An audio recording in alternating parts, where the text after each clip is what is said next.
All right, folks, it's a beautiful day at the old ballpark. So put your mustard on that dog, grab that bag of peanuts, sip that cold one, and let's meet our Tiger of the Day. Today's Tiger video is Quintin Berry. He is represented by a 2013 Topps Heritage base card number 98 with a on-card auto slab by Stats Grading. If you think the 2012 Detroit Tigers were only about Miggy's bat and Verlander's heat, you're missing one of the most fun, blink-and-you-miss-it weapons the team had. Because in late May of 2012, the Tigers called up a 27-year-old outfielder named Quintin Berry, and Detroit basically found lightning in a bottle. The call-up that changed the vibe. Berry wasn't a hyped prospect with magazine covers waiting. He was a grinder. Minor leagues, bus rides, the whole deal. Until Detroit needed a spark. He gets called up and makes his MLB debut. And right away you can tell what his game is. Speed, pressure, chaos. And his first big league hit? Not a bloop single, not a line drive. He drops a bunt, and it turns into a bunt double because he can absolutely fly. That's the kind of player Berry was. The moment he reaches base, the defense is uncomfortable. Instant impact in Detroit. Then he starts stacking moments. He hit safely in each of his first 6 games, something no Tigers player had done to begin a career in a very long time. Detroit didn't just get a guy who could run. They got a guy who could run and put the ball in play, creating opportunities in a lineup already loaded with thump. And here's the underrated part. Berry's speed wasn't just for highlights, it was strategy.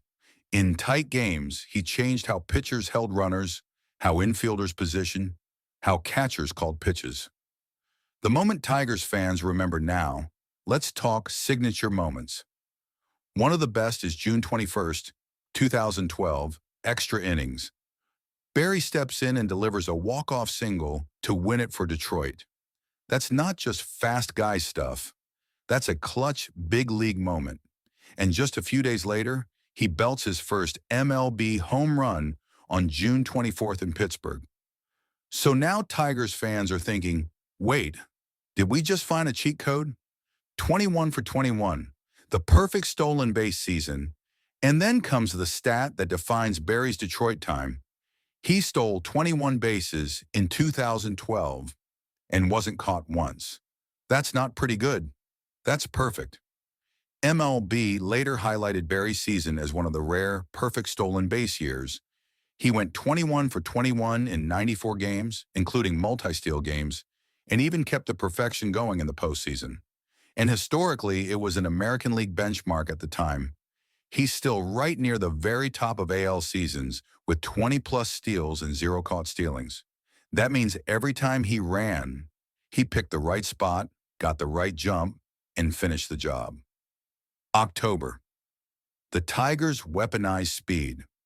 Detroit makes the postseason in 2012, and Berry's role becomes crystal clear, a speed threat who can flip games.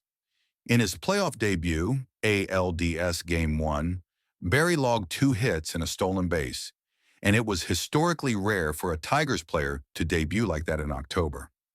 On a roster full of stars, Berry was the guy who could turn a walk into a runner in scoring position, a single into a first to third, a tight late inning into pure panic for the defense.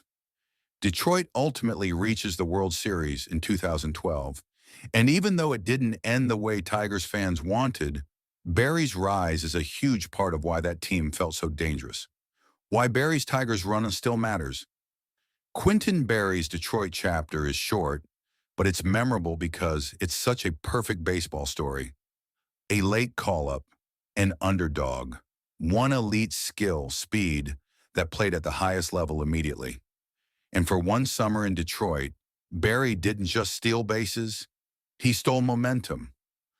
Fun fact here, Berry's first MLB hit was that bunt that turned into a double, and it happened in the same game he debuted at age 27. Not many players can say their first hit was basically weaponized hustle. If you enjoyed this deep dive Tigers player story, drop a like, subscribe, and comment.